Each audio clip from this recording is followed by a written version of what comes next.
Hey yo, welcome to another episode of Create or Die. I'm your host, Ike Allred, and today I want to talk about a subject that isn't always associated with being creative. That subject is time management. I know, I'm with you. You're thinking, if I'm being creative, I want to lose myself in it. I want to go to a different place, and I want the hours to just fly by. And I tell you, if you're doing it in your personal time or for yourself, go for it. Lose yourself. Get all up in that. Do you. You know what I'm saying? But if you're doing this in the commercial world on someone else's dime, be it your employer or your client, then it's imperative that you manage your time wisely. I'll be the first to admit that this is not the end-all or be-all time management guide. There are other methods for sure, and that's awesome. Go get you some of that. But what I'm sharing is what's worked for me and what's worked for others, direct reports, in one-on-ones, other designers. When I've shared some of these techniques with them, they've reported back that, hey, I appreciate that. I never thought about that. That works great. And for some, maybe it didn't work, but they didn't tell me, so we're going for it. But yeah, it is absolutely critical to have good time management skills when it comes to commercial art. Too often people, when they think about being a designer or a creative, they want to play designer. They want to wear that t-shirt with the CMYK, plastered across the front of their shirt, grow a hipster beard, wear ridiculous glasses, but maybe they don't pay attention to the little things that are an important part of any professional vocation. Work ethic, communication, and today's focus, time management. Bear with me here. Close your eyes if it helps, but envision a pickle jar. Now, this isn't no small 12-ounce pickle jar. We're talking a 64-ounce or a big one with those really big long pickles in it. Okay, you with me? Now imagine that jar is empty. Yeah, that's right. You've got an empty pickle jar in front of you. Now imagine a pile of big rocks, another pile of smaller rocks or pebbles, a shovel full of sand, and a large glass of water. Now try something for me. Use your mind's eye and go ahead and fill that pickle jar halfway with sand. So far, so good. Now pour the full glass of water into the pickle jar. Watch out, it's about to overflow. Okay. Now toss in a couple of pebbles. Yeah, the water is at the rim and starting to slowly run down. What would happen if we put in one of those big rocks? Yeah, it would make a mess, for sure. Now you're thinking, well, what does this have to do with time management? All right, back up with me. Let's rewind to the point right before we started filling our pickle jar. So it's empty again. Now, this empty pickle jar represents the amount of time we have in a given time frame, whether that be a day or a week. It doesn't matter. Those big rocks, they represent those big immovable things that need to be on our schedule that we can't move. They've been scheduled in advance. They're super important. So for a creative, that might be a pitch meeting with a client, executive meeting if you're working in-house, a video shoot. You've hired actors and have people on the clock that are going to be there. It's a big deal. Or maybe just some planned deep work time, some focus time for you to get stuff done. So go ahead and take those big rocks and put them in the pickle jar. Now the pebbles, they represent other things, maybe things that you want to get done, things that you've decided are important. Go ahead and start putting those into the pickle jar.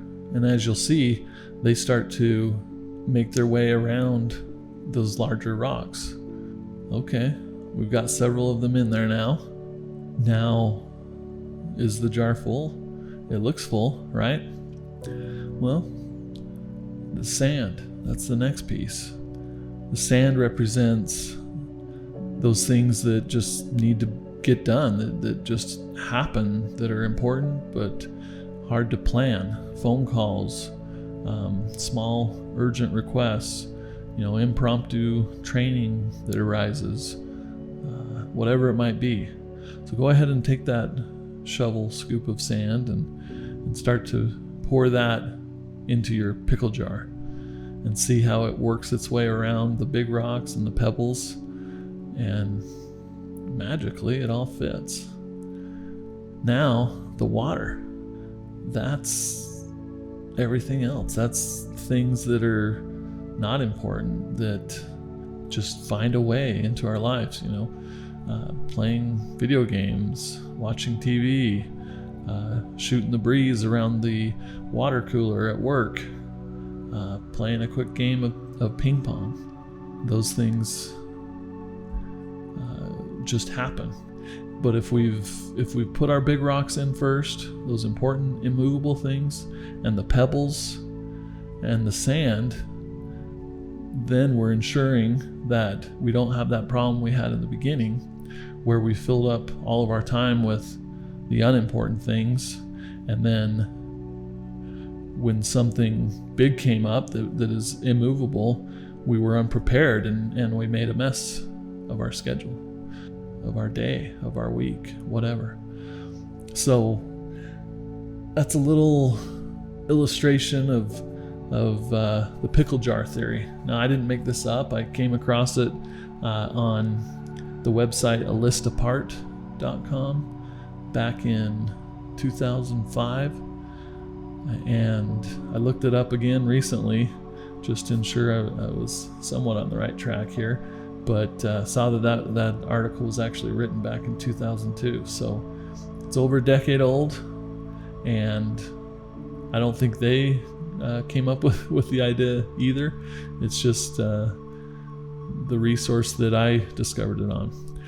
So next time you sit down to plan your day, plan your week, think about the pickle jar. Think about, put those big rocks on there first. I've got this big meeting tomorrow with a client. That's happening at 2 p.m. to 4 p.m. accounts for some travel time or whatever, and put that on the schedule. And then, I'd like to work on this project at this time. Maybe that's another big rock. Maybe it's a pebble, whatever. And then those areas where there's holes in your schedule, whether it be a day or a week, you'll just know that those are the times where you can work on those urgent projects, or you can return a phone call, or you can write that email to a colleague or whatever. So I hope that helps. That's one of many little nuggets that I'm sharing with you today that has helped me. The next thing is a timer. Yeah, whether it's on your phone, some fancy little paperweight timer that you buy on the Sharper Image, whatever, or it's just something you've scheduled in your Google Calendar. Giving yourself a time limit for different projects or activities throughout your day or your week, I've found super helpful. This goes back to what we talked about in the beginning, us wanting to lose ourselves in something fun and creative. and that's all great if you're doing it for yourself and you're not on someone else's dime. But when you're working on a project for a client or a stakeholder, there's only so much time we have to put on those things. And so rather than getting lost in the minutia, I'll use 3D development as an example. It can be time consuming, especially back in the day before real-time rendering and that feedback, trying to dial in the right look for a material. You're trying to emulate some translucent plastic material for this 3D object that you're trying to produce. And you make a tweak, you hit render, or you wait for your real-time renderer to update, and you see, okay, that's not quite right. Let's move a couple of sliders, change a few settings. Next thing you know, you turn around and you're like, WT to the F, my day is almost over, and I've just been noodling on this one material for 3 or 4 hours straight. Yeah, that's not good. So rather than allowing yourself to do that, which is bad, go ahead and say, all right, I'm going to give myself 30 minutes, maybe even 1 hour to noodle on this one thing. Maybe I'll watch a tutorial as part of that. I'll play with different settings. Maybe I'll try to find that material on some type of marketplace and purchase it, whatever. But then get past it, whether you've solved it or not. Move on to the next thing, whether that's another step in the process. Maybe you move on to another part of the model that you're creating. We're still using that 3D example. Apologies for those that haven't worked in 3D. But I imagine you understand what I'm saying. But by setting those timers, you've created a little bit of urgency within yourself.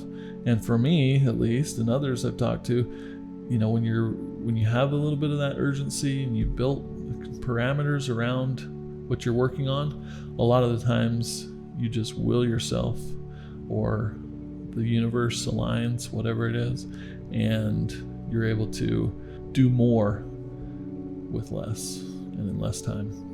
And when it comes to commercial work, just remember, done is better than perfect. And we'll get to this next, but we can iterate on it. Let's decide, worst case scenario, if we're up against that deadline, what level of detail, polish can I live with in this project? Maybe it can't be realistic looking, when back to the 3D rendering analogy. Maybe we have to do something stylized. So let's focus on, blocking out the shots, editing a first cut, working with animatic level, footage, and then start to replace that. Now, I'm getting deep here. Here I go. I should have set my timer for this section. I hope that makes sense. Essentially, figure out what that MVP is and work towards getting there as soon as possible. And then after you've reached that, if you have an extra day, another hour, whatever, go back and work on that last piece. Maybe it is just that one last translucent material that's holding you up. And if you have an hour, one day to just focus on that, great. At least everything else is done because you used Ike's timer method, right? And I take credit for it, but honestly, I know others have done it as well. So like I alluded to, the iteration process, that's next. Quick cuts, that's a term that was introduced to me at my current employer at that medium-sized fintech company that I have alluded to in the past. Yeah, what's a quick cut? Essentially, it's a quick version. Let's turn something around immediately.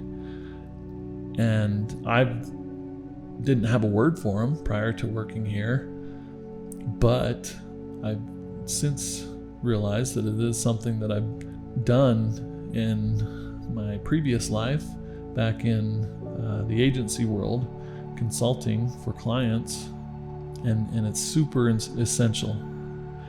So that first initial cut or version, I'll use that as a way to regurgitate what the creative brief was, whether it be from an executive, stakeholder, a client.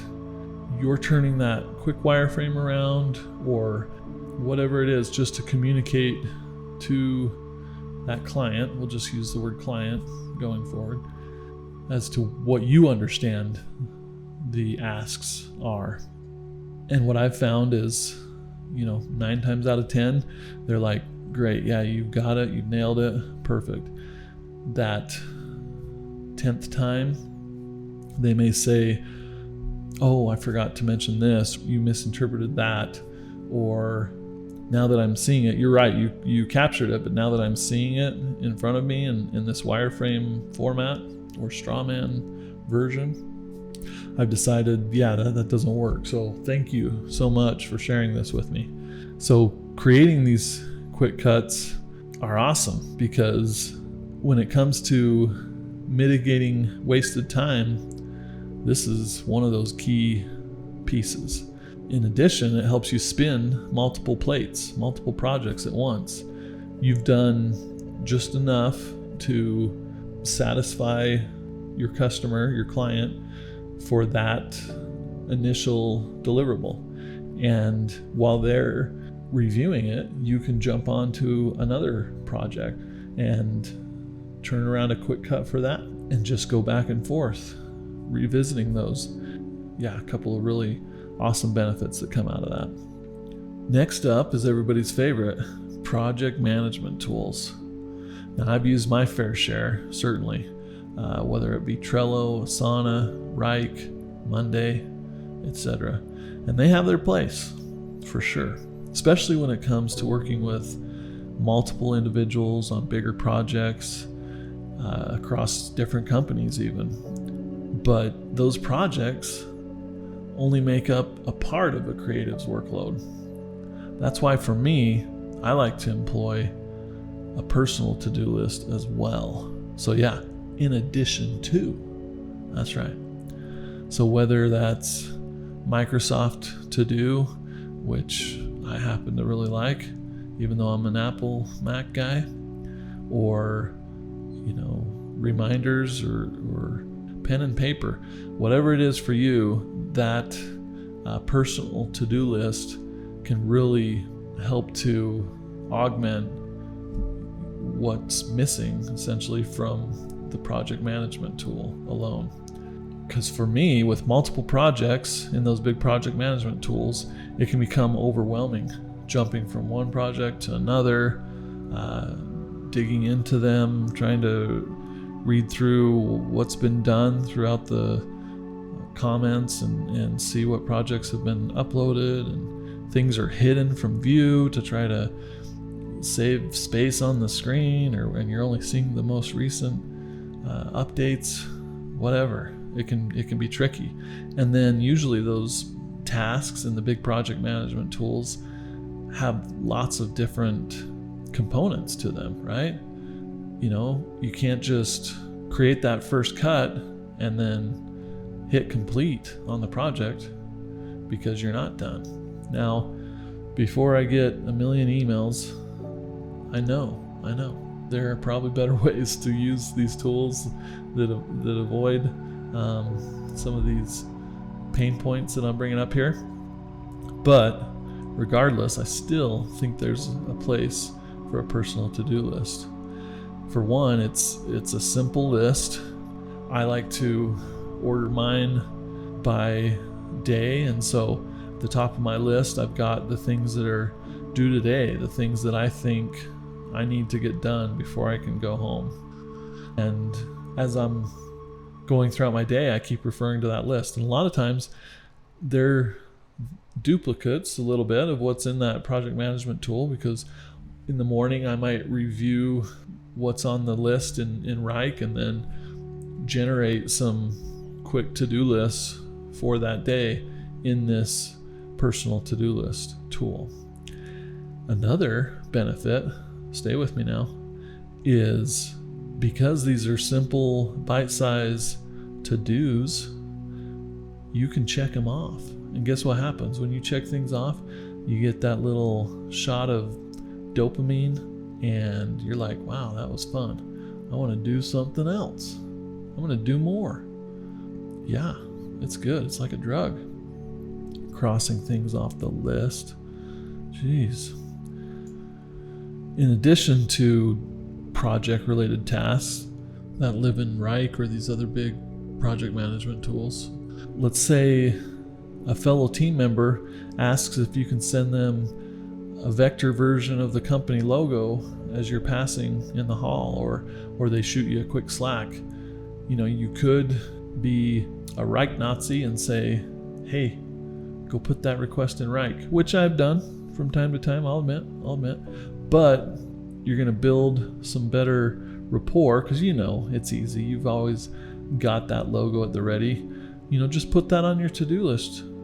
You know, write it down, put it in your Microsoft To-Do or whatever, and then when you Slack that logo on over to that fellow employee, they think you're the best, and you can mark it off your list.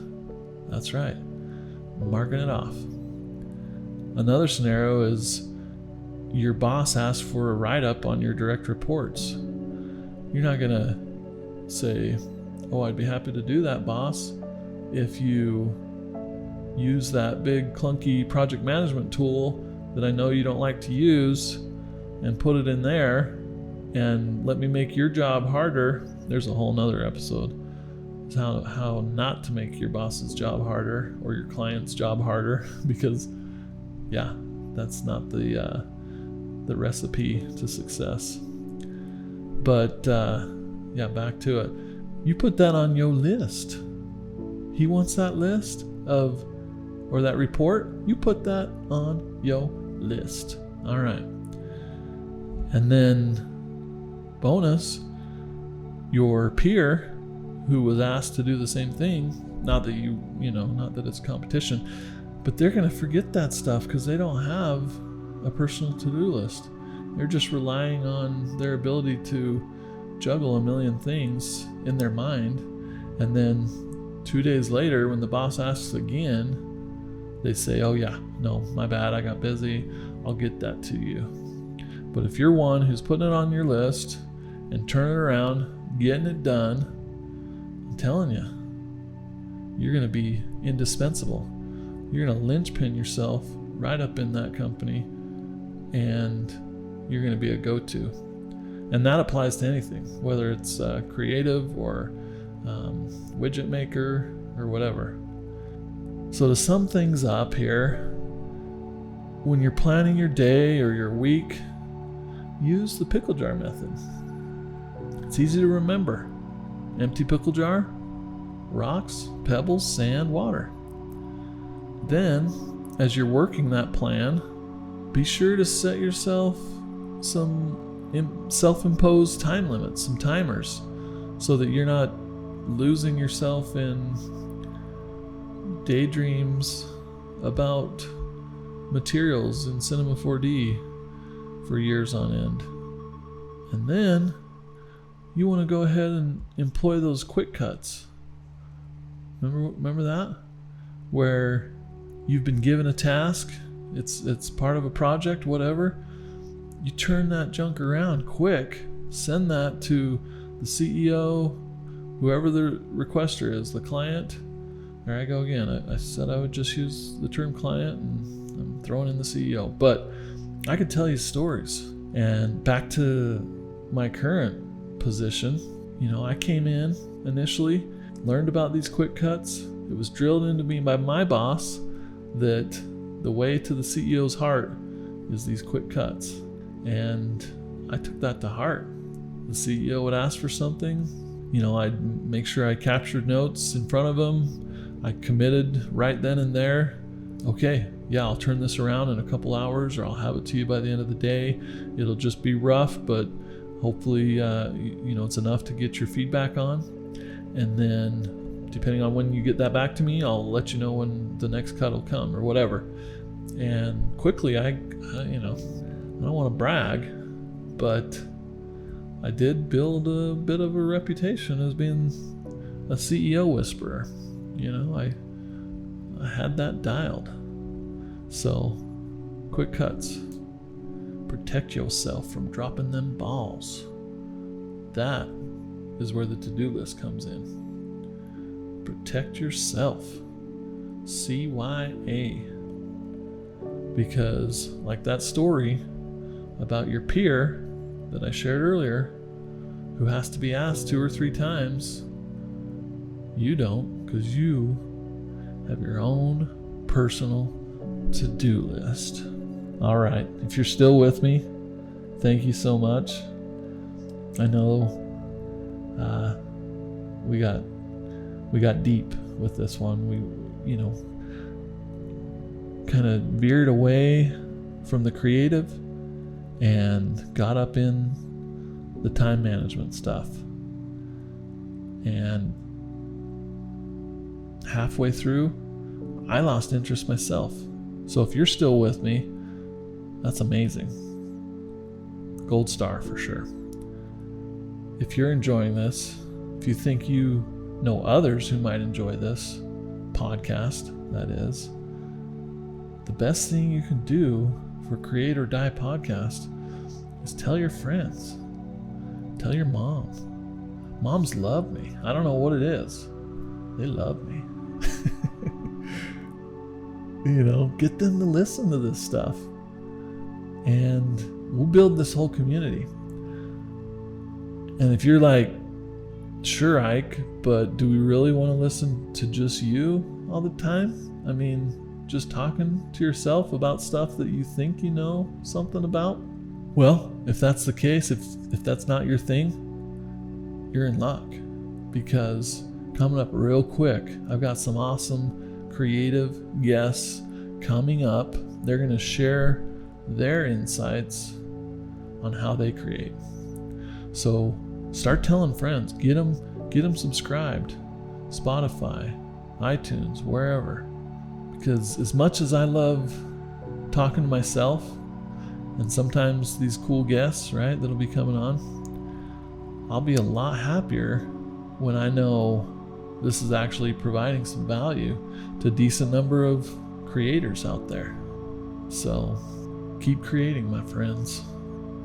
Until next time, this is your scruffy looking, nerf hurting anti-hero, Ike Solo. Allred, signing off. Create or die.